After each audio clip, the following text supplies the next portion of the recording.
Assalamualaikum warahmatullahi wabarakatuh. Selamat datang di Sajoku Podcast. Masih dengan saya, perkenalkan nama saya Bu Rahayu, biasa dipanggil dengan Bu Yayu, guru SMA Negeri 1 Mejobo, pengampu mapel kimia. Hari ini kita kedatangan alumni SMA Negeri 1 Mejobo yang hebat-hebat. Saya perkenalkan mulai dari yang pertama, tamu kita Sri Wahyuni. Oke, yang kedua, apa kabar Sri Wahyuni? Baik Ibu, Alhamdulillah. Sehat ya? Iya, sehat selalu. Sehat selalu. Yang kedua, Mbak Vivi Farodatun Umayyah. Apa kabar? Alhamdulillah Ibu, sehat. Sehat, ya. Dan yang ketiga, ini teman sekaligus senior saya di SMA Negeri 1 Mejobo, Bapak Dr. Andes Mohfatoni. Bagaimana Pak? Apa kabar? Alhamdulillah, wasyukurillah. Sehat Ibu? Sehat, ya. Sudah lama ini beliau mengabdi di SMA Negeri 1 Mejobo. Oke, kita baru hari ini ya bisa ketemu secara off air. Kemarin kita sudah ketemu tapi melalui Zoom. Dalam rangka apa dulu? Sharing dengan alumni Ibu. Oke, sharing dengan alumni kelas 9. kelas 12. Kelas 12 ya, kelas 12 MIPA ya. Nah, ini kita ulang lagi karena kemungkinan ada sebagian anak yang belum sempat mendengar pengalaman kalian, dan utamanya untuk anak-anak yang IPS ya, belum ngerti siapa itu Mbak Sri, siapa itu Mbak Vivi. Oke, di sini ada beberapa data yang saya peroleh. Sebelumnya saya ucapkan selamat dulu Pak. Ini katanya habis wisuda. Iya Bu, terima kasih. Selamat Mbak Sri, selamat Mbak Vivi. Iya Pak, Alhamdulillah. Jadi masih kebul-kebul ini sarjananya. Kalau Mbak Sri ini PKK UNES. Iya Ibu. Kumlot Pak. Luar biasa. Oh, amazing ya. Alhamdulillah. IP-nya 3,57 ya, Mbak Iya, Sri. Iya. Dan ada beberapa prestasi yang sudah dicapai. Pernah menjadi asisten dosen saat kuliah. Iya. Iya, oke. Alhamdulillah sampai sekarang. Sampai sekarang ya, meskipun sudah lulus. Sudah lulus. Insya Allah nanti jadi dosen sekalian. Amin. Iya. Iya. Untuk Mbak Vivi nih, catatan di saya yang pertama asisten laborat. Bener ya? Iya Bu. Terus pernah menjadi pertukaran pelajar ke Thailand. Wow. Betul Bu. Thailand Pak, saya belum pernah Pak. Itu naik apa Mbak? Naik pesawat Bu. Naik pesawat. Rasanya piye Pak naik pesawat? Aku belum pernah. Rasanya tuh kayak naik bis, tapi di jalan yang kurang rata, gerunjal-gerunjal sedikit nggak? Malah gerujal-gerujal ya. Itu karena apa ya? Sepertinya karena ada awan-awan di atas langit. Oh begitu ya. Waduh, saya malah belum pernah, ini gurunya belum pernah naik pesawat. Kemudian lulusnya ini kumlot 3,78. Wow. Dan lulusan terbaik Pak di jurusan pendidikan IPA terpadu. Luar biasa. Dari SMA Mejobo ya? Iya Pak, pastinya. SMA Mejobo itu katanya SMA pinggiran kok Pak. Iya. Kok bisa lahir anak-anak seperti ini itu? Rahasianya seperti apa? Coba mungkin dari Mbak Sri dulu ya. Mungkin PKK itu resep ya Pak, enggak rahasia ya, resep. Coba dibongkar resepnya itu apa supaya adik-adik kelas atau mungkin para pejuang-pejuang, istilahnya pejuang masa depan ya kalau saya. Nah, pejuang-pejuang masa depan yang masih dalam proses pembelajaran. Nah, coba Mbak Sri membuka resepnya. Sebelumnya, seingat saya Mbak Sri ini saya pernah ngajar 2 tahun. 1 tahun ya? 1 tahun. 2 tahun. 2 tahun. Seingat saya Mbak Sri ini dulu anaknya itu pemalu, sering nangis. Ya karena dibully oleh teman-temannya gitu ya. Tapi kok bisa luar biasa ini. Iya, Nah, Pak. Ini gimana cara membangkitkannya dan pengalamannya Mbak Sri? Iya. Sri yang dulu berbeda sama Sri yang sekarang Pak, tentunya karena memiliki beberapa proses juga. Sebenarnya untuk sampai ke titik ini itu bukanlah hal yang mudah, terutama bagi saya pribadi. Tapi resep utama saya yaitu selalu ingat akan tujuan dan selalu ingat akan ibu di rumah. Itu resep yang paling saya pegang untuk sampai saat ini. Bahkan tujuan-tujuan dalam mimpi saya itu selalu saya bawa kemana-mana. Saya selalu catat di catatan buku saya khusus yang nantinya ketika suatu saat nanti saya putus asa, saya menyerah, saya buka ulang kembali buku itu, saya baca lagi sehingga bisa menimbulkan semangat dalam pribadi diri saya. Dulu memang saya sering dibully, apalagi tentu Bu Yayu dan Pak Fa tahu sendiri saya bukan saya bukan siswa berprestasi, apalagi nilai ulangan kimia saya selalu remedi ya Bu ya. Yap, betul sekali. Kepedean Mbak Sri itu yang saya masih ingat. Iya, sekalipun sering dibully, pendiam, sering nangis, tapi kepedeannya luar biasa. Iya, alhamdulillah Tadi Pak. pesan ibu yang memotivasi apa tadi? Pesan ibu kalau dalam bahasa Jawanya itu seperti ini Pak. Nduk, kamu itu anak terakhir, kamu orang wadon. Jadi ketika kamu ingin sukses, raihlah suksesmu. Tapi ketika kamu ingin jadi biasa aja, maka nikahlah saat itu juga. Itu pesan yang selalu saya ingat. Oh iya, itu yang tertulis di buku tadi ya. Iya, selain Oke. Kenapa nggak milih nikah ya? tujuan saya. Kebanyakan gitu loh ya tadi. Lihat dari pengalaman kakak-kakak saya Pak Bu, karena memang sebenarnya saya kan terpaut jarak jauh banget sama kakak perempuan sama kakak laki-lakinya. Jadi kakak saya sudah pada menikah semua. Saya lihat nikah muda ternyata nggak harmonis, malah semakin nambah beban. Gitu ya. Itu kalau menurut pandangan saya. Maka dari sana saya bertekad, saya anak terakhir, gimana saya harus mempunyai masa depan yang gemilang, entah bagaimanapun caranya. Mungkin di sini saya bukan siswa yang berprestasi, mungkin di sini saya bukan siswa yang pinter. Bahkan kalau siap ulangan itu masih ingat sekali itu kimia selalu saya remedi. Tapi saya mencoba untuk mencari peluang. Bagaimana caranya biar saya bisa dikenal. Nah, dari dikenal itu saya akan mendapatkan kesempatan. Seseorang kalau mau memberi kesempatan otomatis harus kenal dulu sama saya. Kalau nggak kenal, jangankan memberi kesempatan, melirik aja, ih siapa sih kamu, jelek iya, cantik enggak kan. Iya, oke. Benar. Jelek iya, cantik enggak? Iya, jelek iya, cantik enggak, pinter enggak, bodoh iya kan. Nah, dari sana saya mencari sisi yang lain dari diri saya, sebenarnya apa sih yang bisa saya kenalkan untuk orang-orang biar bisa mengenal saya. Itu yang pertama. Karena ketika seseorang itu sudah mengenal saya, otomatis kesempatan suatu saat itu akan diberikan kepada saya. Nah, itu resep rahasianya. Seperti itu, Ibu. Kalau mengenai tekad saya pernah mengalami naik turunnya juga. Satu kata-kata dari Pak Fa yang masih saya pegang, Mbak Sri, suatu saat jualan pecel di Amerika ya. Nah, itu kata-kata yang selalu saya pegang, dan bahkan sampai sekarang masih saya berpikir sama-sama ke Amerika ngapain harus jualan pecel. Saya lihatnya dari situ. Tapi dari semangat situlah, bukan jualan apanya, tapi saya berada di mananya. Bukan di tempatnya, tapi prosesnya saya di tempat itu seperti apa. Seperti itu, Ibu. Dan saya masuknya lewat jalur SBMPTN, makanya saya pilih PKK. Nanti ada resep sendiri kenapa saya pilih PKK. Cocok dengan pecel ya. Iya. Oh, iya. Karena pecel tadi akhirnya milih PKK, Pak. Maaf, ketika saya mengatakan kamu ke Amerika jualan pecel aja, sakit hati enggak Mbak Sri? Enggak, sama sekali enggak, Pak. Justru dari kata-kata pecel itu saya berpikir, mungkin saya di sini beda dengan Vivi karena kita mempunyai jalan hidup yang berbeda. Vivi sudah ibaratnya sudah dari lahir diwajibkan berprestasi. Pinter. Iya.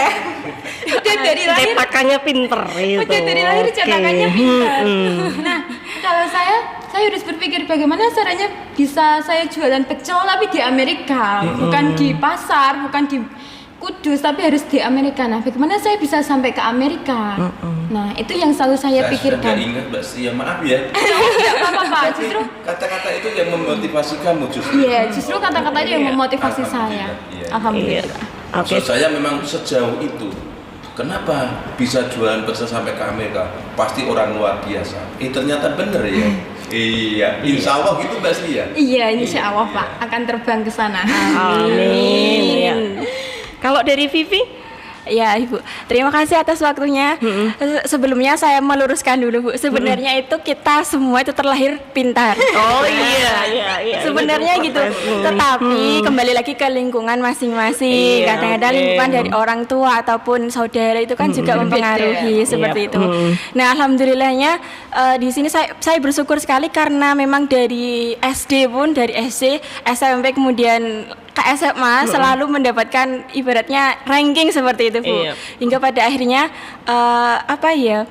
mendapatkan motivasi dari dalam diri saya bahwa saya itu sebenarnya kalau mau diasah itu bisa gitu. Akhirnya kalau lama-lama harus diasah maka saya harus bisa meningkatkan kemampuan saya seperti itu. Nah, kemudian di SMA saya bertemu dengan Bu Yayu, Pak Fa, kemudian yang guru-guru yang lain itu seperti Bu Tias, kemudian Pak Bi, itu juga sangat membantu dalam meningkatkan motivasi saya untuk bisa kuliah.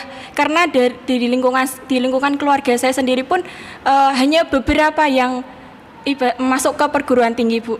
Nah, kemudian saya di situ juga berpikir kok eman ya misalkan kalau saya tidak mau mengembangkan potensi karena dari kecil pun sudah terbiasa untuk ditekan untuk belajar kemudian ya dari situ saya harus di sini aku harus bisa meningkatkan potensi saya masuk ke perguruan tinggi dan alhamdulillah bisa masuk melalui jalur SNMPTN dan mendapatkan beasiswa bidik misi juga Bidik misi. Mbak Sri juga bidik misi ya? Iya Ibu. Bidik misi alhamdulillah, tapi bidik jalurnya misi. SBM.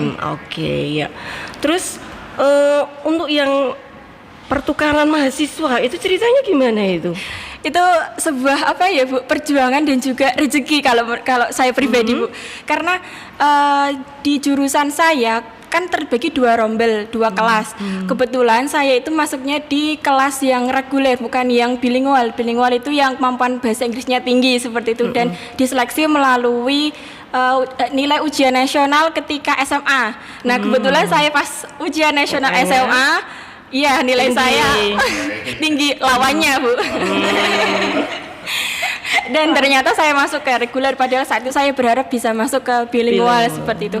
Tapi pada kenyataannya ketika ada kesempatan itu teman-teman saya yang di bilingual itu tidak mau mengambil kesempatan tersebut padahal aslinya kalau mereka itu mau malah justru mereka yang akan masuk yang akan ikut seleksi seperti itu. Nah, karena dari mereka tidak ada kemudian saya juga dikenal dosen kemudian pernah ditanyai, "Vi, kamu pengen jadi mahasiswa berprestasi enggak?" kan gitu.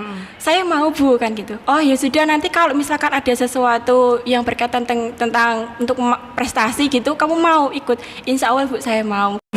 Nah ini menurut Pak Fatoni ini sudah panjang tadi Pak ceritanya ya Pak dari A sampai Z ini tadi dan komplit detail. Menurut Pak Fa mengira nggak sih? Ternyata anak-anak Mejobo ada yang luar biasa seperti ini. Padahal SMA Mejobo itu terkenalnya sih SMA pinggiran. Anak-anaknya gimana sih? Anak-anak yang SMA lain itu pada nggak keterima. Ya kan, nemnya itu yang di atas-atas sudah ini kegeser-geser terus masuk ke sini. Ternyata setelah dia bertempur di medan yang namanya perguruan tinggi, kok prestasinya nggak kalah ya Pak. Iya. Nah gimana ini? Alhamdulillah saya selama jadi guru saya selalu yakin dengan siswa-siswa saya. Tidak ada siswa bodoh. Kalau mau jadi orang sukses seperti Mbak Sri tadi. Jadi saya yakin dari dulu kelasnya Mbak Vivi dan Mbak Sri atau kelas dulu adalah 11 MIPA 4 dan 12 MIPA 4 ya ikut juga ya. Itu saya yakin karena anaknya kompak.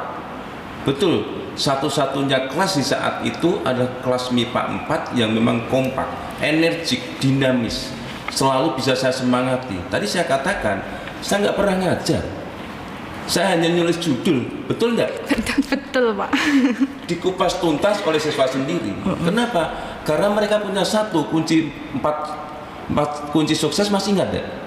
Masih. 1, Semangat keberanian. usaha. 2, semangat. 3, percaya diri. 4, kejujuran.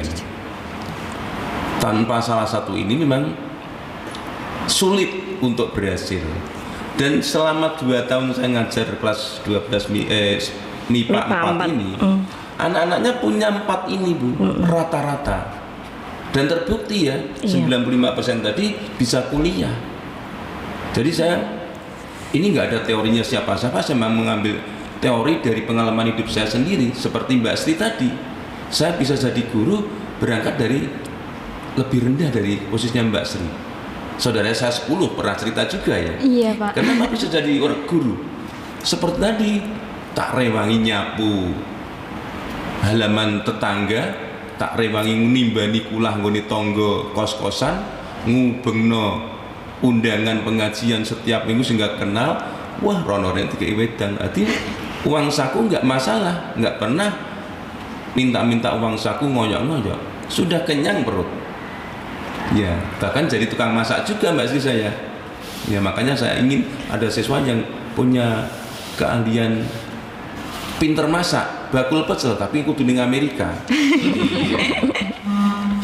Terus kesuksesannya yang tadi yang saya ambil cerita, yang diambil cerita Mbak Sri itu, saya ingat juga, kamu harus sadar. Dan ternyata mereka sadar, mau menurunkan tensi keinginannya. Mbak Sri ke program prodi matematika, maaf ya, nggak akan mungkin. Mbak Sri ke program kimia, nggak akan mungkin diterima. Iya, remedi terus. Iya. Tapi mau Mbak Sri mengambil peluang dan mau menurunkan tensi keinginannya. Anak IPA ambil jurusan PKK, Buga, tukang masak, gawe pecel, alhamdulillah ya itu. Termasuk Mbak Vivi tadi juga mau mengukur kemampuannya ketika dia mau ikut OSNG ekonomi, ternyata dia cepat-cepat mengevaluasi diri. Ini nggak bidang saya, ternyata susah juga ya. Bidang saya di sini. Entah itu karena dorongan hati, dan yang jelas adalah doa orang tua memang benar. Doa ibu seperti itu. Kesedihan, kesusahan apapun masalahmu, ketika sedih, mintalah doa pada ibu. Alhamdulillah masih punya ibu. Alhamdulillah. Hormati pintu surga itu. Senangkan hatinya. Maka aktivitasmu, usahamu itu tadi akan bisa tercapai kalau kamu bisa membahagiakan orang tua. Kamu sudah bisa membahagiakan orang tua Mbak Sri, mahasiswa kok malah ngei duit raketan, saya ketemu sesasi. Tapi mahasiswa mana saat dunia, saat Indonesia malah nyeluk duit ratusan bahkan jutaan rupiah. Ini raketan saya ketemu 1.000 sudah bisa memberi orang tua. Termasuk Vivi, mungkin tidak memberi apa enggak, Vi? Meringankan, Pak, lebih tepatnya. Belum memberi tapi meringankan, bahkan nggak usah minta. Diliwangi dodolan Online shop sampai sekarang, Pak. Masker, skincare yang bisa saya jual ya saya jual. Itu juga yang sering saya motivasi pada siswa. Saya biasa seperti itu. Bukannya saya merendahkan, bukannya saya menghina. Tuh, justru kalau mengakui kita orang pinggiran, orang nggak punya, orang yang tidak punya apa-apa, ingin sukses, harus mengakui saya orang tidak punya, orang desa, tapi saya punya cita-cita besar. Nah, ini tadi yang saya ambil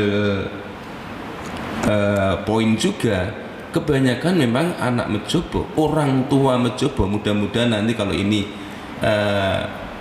apa itu on air atau bisa di YouTube kan, bisa dilihat orang tua anak-anak sekarang.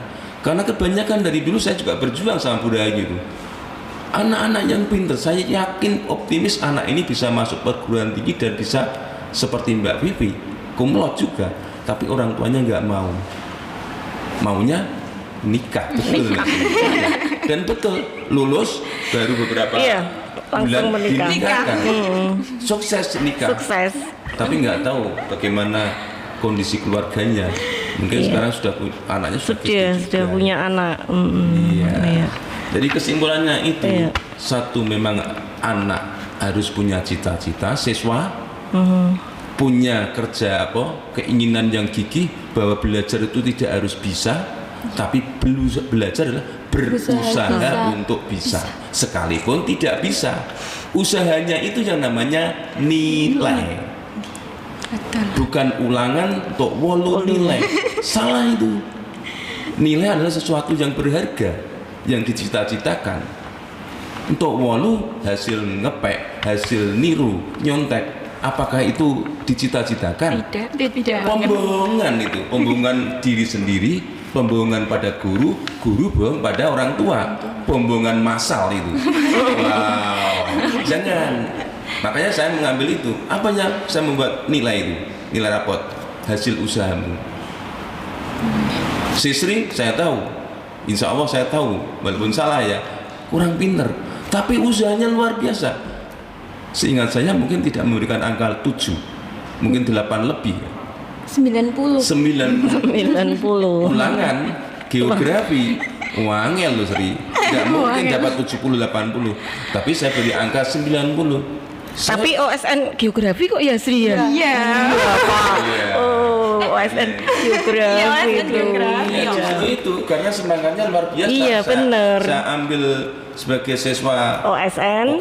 geografi karena dia semangatnya. Iya, betul. Karena saya nggak suka anak yang Pinter tapi nggak ulangane api-api, tapi saya nggak tahu dia ketika bertanya, menjawab, menjelaskan nggak tahu. Tapi dari dia bertanya, dia menjawab, dia berusaha, itu yang saya ambil. Jadi kesimpulannya Bu, jadi kalau siswa jenengan ini yang mau ke perguruan tinggi, mengaca, bukannya kita merendahkannya, kita jelas sekolah pinggiran, turunkan grade kita, ojo undip, ojo UGM, bukannya melarang, tidak, tapi kalau memang punya kepercayaan, keyakinan, terutama doa ibu yang siang malam, terutama malam terus-terusan UGM, ya memang bisa UGM, karena memang bisa ada, sudah ada siswa saya dari bahasa, dulu saya waktu mengajar bahasa, keterampilan waktu itu, saya semangati, diterima di UGM, S2 di UGM, anak Ngeloran, namanya Ayu Hapsarining Tias kalau nggak salah itu. Bahasa Arab ya Pak? Bahasa Arab, iya. Sekarang juga ada anak saya yang S2 juga dari bahasa, ini juga S2 di UIN. Ya, alhamdulillah ini sudah lulus S2 dari orang tidak mampu juga Mbak Sri. Kenapa kok bisa? Semangat, doa orang tua. Nah, maka ya ini kalau orang tua SMA Mojobo banyak yang mendengarkan, melihat, ya beri restu aja lah anak-anak kita. Anak-anak Mojobo itu anak-anak hebat. Cuman orang tuanya yang belum hebat memberi semangat, memberi restu, mendoakannya. Insya Allah sekalipun anak-anak kita, anak-anak pinggiran, Kirik, Temulus, Payaman, Jobo. Jelas itu zonasi ya kan? Iya, Zonasi. Tapi jangan rendah dulu dengan desanya, tapi semangat kita banggakan. Jadi anak kita semangati. Jadi anak-anak Mojobo disemangati orang tuanya, diberikan restu, didoakan. Sekalipun ekonomi belum mapan, insya Allah nanti bisa bertambah mapan, bisa bertambah baik. Anaknya senang, orang tuanya senang, semuanya sukses di dunia wal akhirah. Amin. Ya. Begitu Ibu. Oke. Terima kasih. Iya. Terakhir mungkin dari Mbak Sri dan Mbak Vivi ya, sebagai closing statement, pesan untuk adik-adik yang saat ini, baik itu kelas 12, ini senam PTN sudah berlangsung, tinggal nunggu nanti tanggal 22. Pengumumannya 22. Nah nanti gimana pesan-pesannya supaya kalau gagal di senam PTN, SBM-nya nanti gimana dan seterusnya. Termasuk juga untuk adik-adik yang kelas 10, 11 utamanya untuk senam PTN kan nggak serta-merta dari kelas 12 kan? Ya, jadi memang harus persiapannya kan dari kelas 10 gitu. Ya, silakan dari Mbak Sri dulu sebagai closing statement. Oh enggak, Mbak Vivi dulu aja. Oh iya, oke. Kasihan ya. Duluan terus ya. Karena saya terfokusnya ini di Nanti sampai rumah kok kue terus Sri. iya. Iya. I'm sorry Mbak Vivi. Ya, oke Mbak Vivi dulu lah. Baik, untuk adik-adik SMA 1 Mojobo yang nantinya keterima di SNMPTN, apapun yang terjadi nanti setelah kalian masuk kuliah, tetap kuatkan tekadmu, kemudian minta terus doa orang tua dan juga usahakan apa yang bisa kamu usahakan seperti itu. Kemudian untuk adik-adik yang misalkan belum keterima, jangan patah semangat karena kuncinya adalah semangat dan tekad dan tujuanmu harus jelas seperti itu. Kemudian untuk adik-adik yang kelas 10, kelas 11, jika kalian sudah punya niat untuk ke SNMPTN, maka persiapkanlah dari kelas 10 melalui nilai-nilai rapot kalian. Jangan pernah menyontek. Kuncinya itu jangan pernah menyontek, harus jujur. Tidak boleh menyontek sama sekali. Mau sukses harus jujur. Ya, betul. Karena nanti akan tahu sendiri nanti hasil dari menyontek dan juga hasil dari kejujuran, Bu. Di akhirnya mungkin di awal-awal tidak kelihatan. Oh, nilainya bagus, tapi pada akhirnya nanti akan kelihatan mempengaruhi ketika nanti sudah mungkin di perguruan tinggi, bahkan ketika sudah terjun di masyarakat seperti itu. Jadi untuk kalian semua tetap semangat, jangan pernah putus asa dan juga selalu minta doa restu orang tua, terutama ibu. Iya. Terima Mungkin kasih. ada pesan untuk orang tua, nanti kan yang melihat ini nggak hanya anak-anak. Aduh. Ya dikasih restu gitu kan pesannya supaya anaknya direstui untuk kuliah. Untuk Mbak Sri, halo Mbak Sri. Silakan. Untuk teman-teman yang kelas 12, saya ucapkan selamat nantinya bagi yang keterima SNMPTN. Dan untuk yang belum keterima, nggak usah patah semangat. Jalur perguruan tinggi itu masih banyak banget. Ada SBM, ada UMPTKIN, dan ada ujian mandiri tentunya. Ketika memang kalian ada kendala, kembali lagi ke tujuan kalian ini untuk apa. Itu yang pertama. Dan yang kedua, berjuanglah di SBMPTN. Dan berjuanglah, kalau SBMPTN nggak masuk, berjuanglah kembali sampai teman-teman mendapatkan tujuan tersebut. Entah bagaimanapun nanti, entah masalah restu, entah masalah keuangan, itu dipikir nanti, yang penting masuklah terlebih dahulu, kuatkan tekad, pasti akan ada jalannya, pasti akan ada jalannya. Kalau saya yang dulu kimia salur remedi aja bisa kenapa kalian tidak? Iya. Kan, itu kuncinya. Terus untuk adik-adik kelas 11, kelas 10, semangat belajarnya. Kalau bisa, belajarlah mandiri sedini mungkin, karena itu memang benar-benar penting nantinya. Keadaan ekonomi nggak melulu di atas dan nggak melulu di bawah. Pasti setiap orang ada naik turunnya kehidupan. Nah, dari bekerja keras, belajar mandiri, entah bagaimanapun caranya, dari sanalah akan membentuk karakter. Dari terbentur, hingga kita akan terbentuk. Terima kasih. Oke, luar biasa ini. Dari pengalaman, ini bahasanya itu sudah beda loh, Pak. Sudah di atas kita. Iya, saya kalah kok, Pak ini. Ini nanti besok jadi hostnya ya. Bisa Bu itu. Iya, oke ya. Oke, terima kasih sekali. Next time bisa hadir ke sini dalam suasana yang berbeda dengan status yang berbeda pula. Oke, ya kan? Kan kita tunggu nanti Pak, prosesnya masih ada S2, nanti jadi dosen, kan bisa hadir lagi ke sini. Ya kan? Ya Allah, Bu. Nah, oke. Semoga pengalaman kalian bisa menjadikan motivasi dan inspirasi bagi semua yang nanti yang menonton video ini. Terima kasih atas kehadirannya. Mohon maaf Pak Fa, Mbak Vivi, Mbak Sri, terima kasih, dan mohon maaf jika ada bahasa dan tingkah saya yang kurang berkenan. Sekian dari kami, saya tutup. Wassalamualaikum warahmatullahi wabarakatuh. Waalaikumsalam warahmatullahi wabarakatuh. Yeah. Bring you home. Yeah, come on.